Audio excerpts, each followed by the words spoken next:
모르면 놓치는 통신지원금 최대 80만 원까지 인터넷 끝판왕에서 받을 수가 있는데요. 지금 내가 받을 수 있는 통신지원금 확인만 해도 스타벅스 커피 쿠폰을 드리니까요. 고정 댓글에서 확인해보세요. 파리 생제르맹과 리버풀 챔피언스리그 16강에서 가장 또 기대되는 매치 중에 하나였는데 리버풀이 파리 생제르맹 원정에서 정말 귀중한 승리를 챙겼죠. 근데 경기 내용적으로 보면요. 볼 점유율 파리 생제르맹 71%, 리버풀 29%, 슈팅 숫자 파리 생제르맹 27번, 리버풀 2번, 그리고 알리송 골키퍼가 세이브한 거 9번입니다. 유효 슈팅이 10번이었어요. 10번. 그러니까 이게 오늘 경기 보면 파리 생제르맹이 압도했거든요. 그리고 골 기대값도 파리 생제르맹 1.8, 리버풀 0.2였어요. 0.2. 근데 이 0.2의 골 기대값으로 오히려 리버풀이 승리를 가져갔는데 이 경기가 물론 파리 생제르맹의 아쉬운 결정력 그리고 알리송의 미친 선방 쇼 이런 것들이 있었어요. 그러니까 어떤 거냐? 오늘 파리 생제르맹은 늘상 하던 것처럼 공격적인 축구를 한 거고 리버풀 같은 경우는 약간 이제 파리 생제르맹 원정이다 보니까 맨시티전처럼 디아스, 살라 다 좌우 측면도 좀 내려오고 소보슬라이와 조타도 약간 내려와서 미드필더 라인을 좀 좁게 만들었어요. 왜 그러냐? 파리 생제르맹이 공격을 할 때 덴벨레, 흐비차, 마르콜라 3톱을 중심으로 여기서 멘데스, 파초, 마르키뉴스가 3백 만들고 여기에 더해서 비티냐와 네베스가 뒤를 커버하면 파비안 루이스가 올라오죠. 이렇게. 그 다음에 오늘은 하키미가 올라갔을 때 덴벨레가 약간 안쪽으로 많이 들어왔거든요. 이런 식으로. 이런 식의 형태가 만들어져요. 그리고 뭐 상황에 따라서는 네베스까지 올라가서 중앙에 3명에서 4명까지 늘어나다 보니까 조타와 소보슬라이가 의도적으로 좀 내려와서 요 미드필더 라인에서의 싸움을 어렵게 만들려는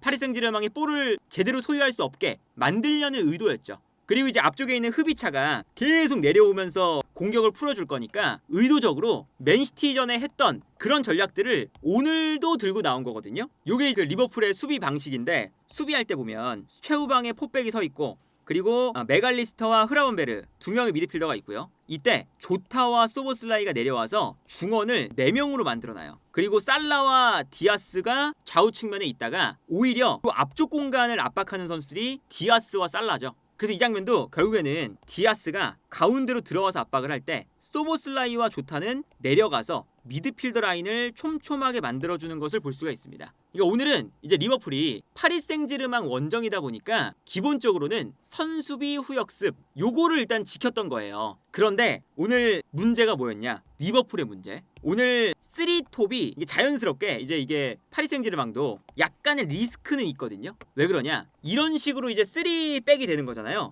하키미가 올라가니까. 그러면 역습을 할 때 살라, 조타, 디아스 요 3명을 1대1대1로 만나게 됩니다. 압박을 할 때도 마찬가지예요. 압박을 할 때도 하키미가 그냥 올라가 버려서 덴벨레가 가운데로 들어오고 흐비차가 코나테, 덴벨레가 반다이크, 바르콜라가 아놀드 이렇게 한 명씩 붙잡아요. 그래서 전방 압박할 때도 요 1대1 상황이 나오거든요. 그러면 리버풀이 앞쪽으로 패스를 보내줬을 때 살라 대 멘데스, 조타 대 파초, 마르키뉴스 대 디아스 요 1대1 싸움에서 한 번이라도 지면 그러면 문제가 나오는 거잖아요. 그러니까 파리 생제르맹도 약간은 이제 리스크가 있는 수비 방식을 택한 거고 리버풀도 파리 생제르맹 저렇게 3백을 만드니까 우리가 원정인 만큼 약간 수비적으로 했다가 끊어낸 다음에 역습으로 나가는 이런 걸 선택을 한 거예요. 그래서 이제 어떤 구도가 나오냐면 이런 거예요. 이게 파리 생제르맹 공격 전형인데 멘데스, 파초, 마르키뉴스 3백이 만들어지고 왼쪽에 바르콜라, 중앙에 흐비차와 덴벨레, 하키미가 올라가 있고요. 그리고 여기서 미드필더 라인에 비티냐와 파비안 루이스, 네베스까지 이런 3백의 형태예요. 그러다 보니까 역습을 당할 때는 오히려 요 3백이 살라,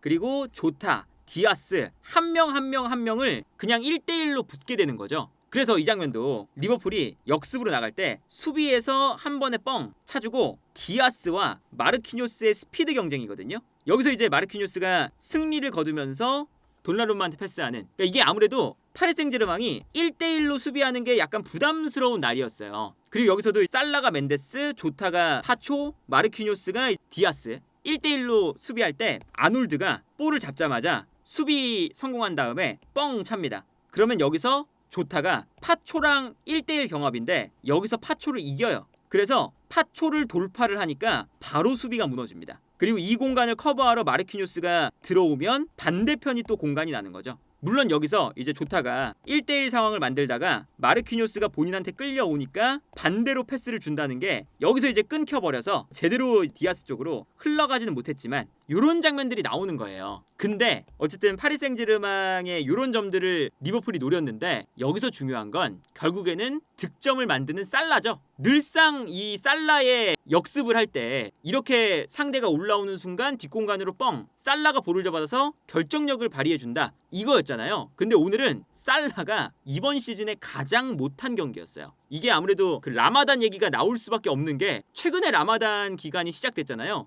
근데 살라가 늘상 요 라마단 기간에 들어오면 컨디션이 좀 안 좋을 때가 있어요. 유난히 많아요. 근데 오늘 경기도 약간 그런 느낌이었거든요. 그래서 이 장면 보시면 이 장면에서도 마르키뉴스가 디아스, 파초가 조타, 멘데스가 살라를 맡고 있습니다. 그리고 여기서 리버풀이 역습으로 나갈 때 아놀드를 거쳐서 살라 쪽으로 가죠. 그럼 여기서 살라가 공간이 넓으니까 여기서 멘데스와 1대1을 하는 건데 여기서 오늘 경기 내내 멘데스한테 안 됩니다. 1대1 상황에서 계속 뺏기니까 오늘 사실 리버풀이 역습 자체를 못했어요. 그러니까 이게 오늘 파리 생제르맹의 압도적인 경기력 그리고 27개의 슈팅을 기록하고 리버풀은 슈팅을 2개밖에 기록하지 못하는 이 차이가 나온 게 리버풀이 선수비 후역습 전략을 짜왔는데 그리고 아무래도 파리 생제르맹이 3백을 만드는 걸 보고 디아스, 조타, 살라 요 1대1 구도를 만들어서 역습을 해야지 했는데 요 역습 특히나 이 1대1 상황에서 살라, 조타, 디아스가 마르키뉴스, 파초, 멘데스를 이겨내지 못한 거죠. 그러다 보니까 오늘 경기 사실상 파리 생제르맹이 계속 공격했어요. 리버풀이 역습이 안 되니까. 그리고 이 공격을 할 때 파리 생제르맹이 요즘 좋은 점들 어떤 게 있었냐? 덴벨레, 흐비차, 바르콜라 3명이 계속 자리를 바꿉니다. 플러스 하키미까지. 요 4명의 선수가 그냥 서 있는 게 아니라 계속 자리를 바꾸죠. 예를 들면 하키미가 오버래핑을 그냥 올라오는 게 아니라 덴벨레가 측면에 있으면 하키미가 가운데로 들어오기도 하고요. 그리고 덴벨레가 오른쪽에 있지만 흐비차가 오른쪽으로 빠지고 덴벨레가 가운데로 들어오는 이런 구도도 만들어지고 아니면 덴벨레가 약간 바르콜라 쪽으로 갈 때 흐비차가 가운데로 들어와서 순간적으로 선수 숫자를 한쪽에 쏠리게끔 만들기도 하고 상황에 따라서는 순간적으로 덴벨레가 내려오면서 수비 끌어낼 때 네베스라던가 파비안 루이스가 올라가기도 하고 요런 이제 앞쪽에서의 그런 스위칭 수비를 끌고 나오고 침투하는 그러니까 이게 요즘의 파리 생제르맹은 앞쪽에 있는 모든 선수들이 중앙 미드필더, 측면 공격수, 최전방 공격수 모두를 소화할 수 있는 선수들로 채워놨어요. 그러니까 이제 엘리케 감독이 늘상 인터뷰할 때 내 전술에서 필요한 건 멀티 포지션을 보는 선수들이다 이렇게 인터뷰를 하거든요. 그래서 이런 장면에서 오늘 실제로 리버풀의 수비를 많이 무너뜨렸습니다. 어떤 거냐? 요게 이제 그 파리 생제르맹이 얼마나 스위칭을 잘하는 팀이냐. 하키미가 올라가 있고요. 덴벨레가 가운데, 흐비차가 왼쪽에 있습니다. 그리고 바르콜라가 이제 중앙에서 일단은 이게 스위칭이 된 거죠. 흐비차가 왼쪽으로 가 있고 바르콜라는 또 가운데로 들어와 있고 덴벨레가 이제 오른쪽에서 가운데로 들어와 있는 이런 형태인데 여기서 어떤 움직임을 가져가냐? 바르콜라가 일단은 덴벨레가 뛰어나갈 때 내려옵니다. 그래서 수비가 순간적으로 덴벨레를 따라가는 선수, 바르콜라를 따라 나오는 선수 2명이 있어요. 근데 그 순간 미드필더 라인에서 네베스가 이 모습을 보고 요 사이 공간으로 뜁니다. 그래서 수비를 이렇게 갈라놓고 순간적으로 바르콜라가 땡기고 덴벨레가 뒤로 물러나게 만들고 이때 네베스의 침투 요 공간으로 이제 패스가 들어가는 아주 이 스위칭에 기반한 파리 생제르맹의 이 아주 기동력 넘치는 이런 축구가 여기서 나오는 거거든요. 그리고 사실은 요즘에 이 덴벨레의 역할이 매우 뛰어나죠. 이 장면도 보시면 덴벨레가 처음에는 제르톱으로 나오다가 제르톱 자리에서 오른쪽으로 가 있습니다. 그리고 흐비차가 왼쪽, 바르콜라가 가운데로 들어가 있어요. 여기서도 이제 3톱의 자리가 바뀌어 있는 상태인데 여기서도 보시면 의도적으로 덴벨레에게 넓은 공간을 만들어줘요. 파리 생제르맹이. 그 다음에 덴벨레한테 패스가 넘어갔을 때 여기서 그냥 뭐 다른 거 없이 덴벨레가 로버트슨과의 1대1에서 돌파. 이 돌파가 정말 위력적으로 이루어지면서 정말 덴벨레가 로버트슨 돌파하고 그리고 메갈리스터가 또 달려드니까 여기서도 치고 달리면서 2명을 순식간에 돌파를 합니다. 그 다음에 완벽하게 측면을 무너뜨려서 여기서 이제 크로스가 올라오는데 여기서도 보시면 앞쪽에 바르콜라가 뛰어들어가고 흐비차가 뛰어들어가니까 리버풀의 수비 라인이 뒤로 물러나고 있어요. 그래서 뒤쪽에 있었던 네베스가 여유로운 상태가 되고 그리고 이때 이미 맥알리스터가 덴벨레를 막아야 돼서 측면으로 끌려나가 있었기 때문에 이 중앙 공간이 완전 비어있는 상태였죠. 그리고 여기서 덴벨레가 안쪽 공간으로 패스도 잘 줬습니다. 그런데 오늘 파리 생제르맹의 문제는 이런 좋은 상황에서 패스를 받아서 하늘로 날려버리는 결정력적인 측면에서 좀 아쉬웠어요. 다른 장면도 보시면 이 장면도 이번에는 바르콜라가 안쪽으로 들어가고 덴벨레가 측면으로 나가는 이런 동작에서 일단은 패스가 들어가면서 덴벨레한테 좋은 공간이 나옵니다. 그리고 덴벨레가 여기서 볼을 잡아서 1대1 찬스가 나와요. 근데 여기서도 덴벨레가 슈팅한 게 일단은 맞고 나오고요. 맞고 나왔을 때 뒤쪽에서 바르콜라가 잡아서 이 안쪽으로 치고 들어가는데 순간적으로 리버풀의 수비수가 많으니까 여기서 바르콜라가 백패스. 여기서 이제 다시 파비안 루이스가 바르콜라가 여기서 정말 결정적인 찬스였는데 슈팅 소보슬라이 선방. 그리고 여기서도 떨어져 나오는 걸 다시금 바르콜라 슈팅, 이게 또 하늘로 나갑니다. 이런 결정적인 찬스들을 오늘 계속 파리 생제르맹이 너무 놓쳤어요. 그러니까 본인들의 이 스위칭 전략 계속 이제 바르콜라, 덴벨레, 흐비차 자리 바꾸고 상황에 따라서는 순간적으로 네베스나 파비안 루이스가 올라오기도 하고 여러 가지 선택을 했는데 계속 알리송 선방, 그리고 결정력을 발휘를 못하면서 하늘로 날려먹는 이런 장면들이 나왔거든요. 이 장면도 보세요. 이 장면은 순간적으로 흐비차가 측면으로 빠져서 바르콜라랑 같이 뛰어갑니다.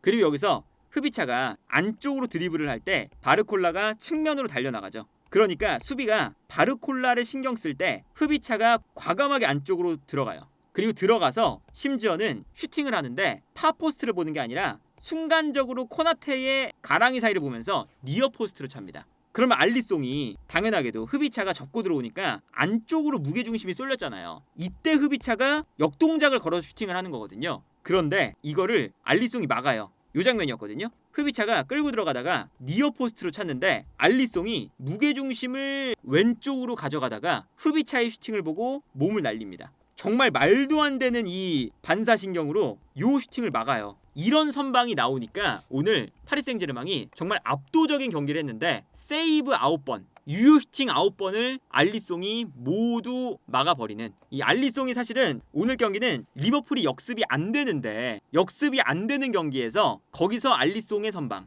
그리고 파리 생제르맹의 좀 부족한 결정력, 이런 것들이 어쨌든 오늘 리버풀의 승리를 이끌었던 가장 주요한 포인트였다. 그리고 이제 마지막에 슬롯 감독의 선택이 또 되게 좋았어요. 어떤 거냐면 결국에는 아까 말씀드렸던 것처럼 1대1이라고 말씀드렸잖아요. 요 싸움이 이제 있으니까 디아스, 조타, 살라가 오늘 경기 내내 마르키뇨스, 파초, 멘데스를 넘어서질 못했거든요. 그러니까 과감하게 후반전에 교체를 하죠. 심지어 요 3명을 다 교체합니다. 디아스, 살라, 누네스, 디아스, 살라, 조타 3명을 누네스가 들어오고요. 그리고 엘리엇이 들어오고 커티스 존스가 들어와요. 3톱을 바꿨어요. 아예. 그 다음에 3톱이 바뀌니까 후반전에 파초, 마르키뇨스, 멘데스가 지쳐있을 때 3톱만 바꿔주면 여기서 에너지 레벨적인 측면에서 리버풀이 우위를 가져가는 거죠. 그리고 가장 중요했던 건 누네스입니다. 누네스가 결정력은 안 좋지만 이렇게 상대가 라인을 올렸을 때 비어있는 공간으로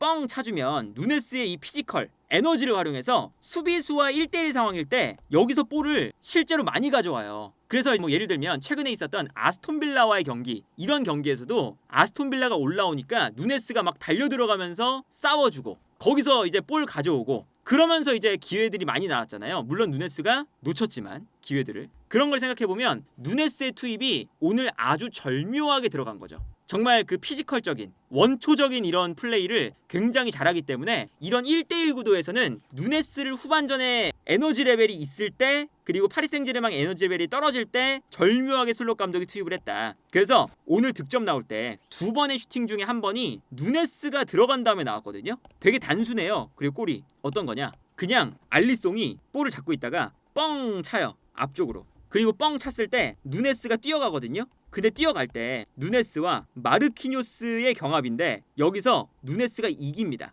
한번 부딪혔을 때 부딪혀서 이기고 떨어지는 볼을 또 누네스가, 볼이 떨어지자마자 이미 마르키뇨스가 넘어져 있죠. 누네스랑 경합을 한 다음에 떨어지는 볼을 또 누네스가 가지고 와서 볼을 끌고 들어가요.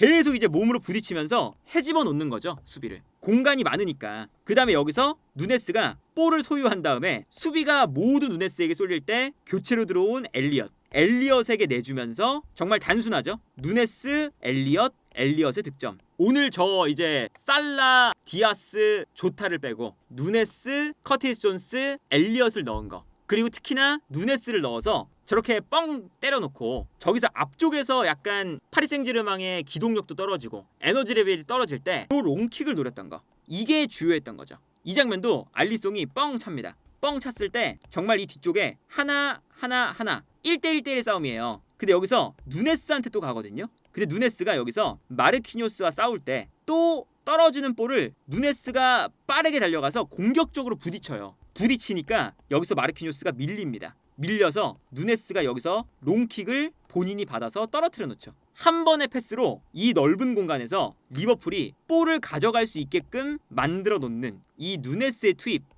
요게 오늘 결정적이었다. 그래서 누네스가 여기서도 볼을 잡아서 떨어뜨려 주니까 여기서 소보슬라이가 받아서 커티스 존스 바로바로 공간이 나는 장면이죠. 여기서도. 그래서 오늘 경기는 이제 뭐 알리송의 활약, 그리고 파리 생제르맹의 부족한 결정력, 그리고 이제 살라가 이제 오늘 지지부진한 상태, 컨디션이 안 좋은 상태에서 역습을 통한 이제 선수비 후역습이 안 되는 날, 이럴 때 누네스가 들어와서 파리 생제르맹이 좀 과감하게 3백을 쓰는, 그리고 3백이 어쨌든 데인마크 형태거든요. 이런 데인마크 형태를 쓰는 파리 생제르맹의 약간 리스크가 있는 수비 라인을 누네스가 균열을 만들어내면서 득점을 만들어냈다. 그래서 사실은 이렇게 압도적인 경기를 파리 생제르맹이 승리로 못 가져가면서 2차전은 심지어 리버풀 홈 안필드를 가야 돼요. 그래서 오늘 1대0 요 패배가 파리 생제르맹 입장에서는 매우 좋지 않은, 그리고 16강에서 매우 불리해지는 그런 흐름이 됐고, 그리고 오늘을 또 우리의 관심사 중에 하나는 이강인 선수가 아예 출전도 못했죠. 이게 이제 좀 걱정이 될 수밖에 없는 그런 흐름이에요. 그러니까 오늘 경기도 바르콜라, 그리고 덴벨레, 흐비차, 요 3톱을 요즘에 컨디션이 좋으니까 이강인 선수가 밀려 있어요. 3톱에서. 그리고 미드필더 라인에서는 아까 말씀드렸던 네베스, 비티냐, 파비안 루이스, 여기가 오늘도 메갈리스터, 소보슬라이, 흐라번베르랑 싸워야 되니까 수비적인 밸런스를 고려해서 네베스, 비티냐, 파비안 루이스가 필요하거든요. 그리고 이제 네베스와 비티냐는 그렇다고 쳐도 파비안 루이스는 왜 선발이냐? 멘데스가 올라갈 때 이 공간을 커버해줘야 돼요. 파비안 루이스가. 이 역할을 이강인 선수가 맡을 수는 없으니까 미드필더 라인에서도 파비안 루이스한테 지금 밀리는 상태입니다. 그런데 여기에 더해서 교체로 들어올 때 오늘은 두에한테 밀려 있었죠. 그러니까 예전에는 그래도 벤치에 앉아도 교체 1순위로 들어오는 선수였잖아요. 그래서 이렇게까지 빠지는 경기는 없었거든요. 어떻게든 들어왔는데 오늘 경기는 어떤 거였냐? 두에가 이강인 선수랑 거의 완벽하게 좀 프로필이 겹칩니다. 어떤 거냐? 중앙 미드필더도 되고 좌우 측면 공격수 되고 최전방 제로톱도 돼요. 근데 요즘에 두에가 이강인 선수보다 컨디션이 좋아요. 그러니까 일단 오늘 두에가 바르콜라랑 교체가 돼서 나왔는데, 바르콜라를 빼줄 때 왼쪽에서 오른발을 쓰는 측면 공격수를 넣고 싶은 거잖아요, 엘리케 감독은. 근데 이강인이 왼쪽에서 뛰는 것보단 두에가 왼쪽에서 뛰는 게 낫고, 그리고 두에가 요즘에 이강인 선수보다 컨디션이 좋고, 그러다 보니까 첫 번째로 들어가는 교체 옵션이 이강인이 아니라 두에였던 거죠. 그리고 두 번째로 교체가 에미리와 이제 파비안 루이스인데, 에메리의 교체도 결국에는 미드필더 라인에서 요 자리인 거예요, 요 자리. 파비안 루이스 자리. 근데 여기서도 멘데스가 올라갈 때 커버를 해줘야 되는 역할이니까 에메리가 이강인 선수보다 요 역할을 잘할 수가 있겠죠. 그래서 여기서도 에메리한테 일단은 밀린 거고, 바르콜라가 교체될 때도 두에한테 이강인 선수가 밀린 거고, 그리고 마지막으로 흐비차를 교체를 하는데 파리 생제르맹이 오늘 계속 몰아붙일 때 득점이 안 나와서 문제였잖아요. 그러다 보니까 요 자리에 이제 이렇게 3톱이 있으면 흐비차를 빼고 하무스를 넣은 거죠. 박스 안에서 싸워줄 수 있는 선수. 오늘 리버풀이 약간 수비 라인 내리고 수비를 하니까 어떻게든 박스 안으로 붙여서 제공권이라도 가져갈 수 있는 이런 선수를 마지막에 또 선택을 한 거예요. 그래서 두에한테 밀리고 에메리한테는 미드필더 라인에서 밀리고, 그리고 오늘 흐비차가 나가면 이강인 선수가 그래도 들어오지 않을까 싶었는데 9번 공격수가 필요한 날이라서 하무스한테도 밀렸던. 그래서 이제 전체적으로 보면 이강인 선수가 오늘 경기 이 중요한 리버풀전에, 예전에는 중요한 경기에서 빠져도 교체 1순위로 들어갈 수 있는 선수다라는 게 있었는데 요즘에 보면 1순위에서도 좀 밀려났어요. 교체에서도. 그리고 이제 두에가 잘해졌고, 그리고 하모스가 이제 부상에서 복귀했고, 그리고 흡이차까지 영입이 되다 보니까 공격 라인에서도 이강인 선수가 약간 밀려나 있는, 그리고 파비안 루이스가 또 잘해주니까 미드필더 라인에서도 밀려나 있는 이런 상황이거든요. 그래서 이강인 선수가 오늘 경기를 보면 확실히 지금 파리 생제르맹에서의 입지도 위기에 빠졌다라는 걸 느낄 수 있는 경기이기도 했습니다.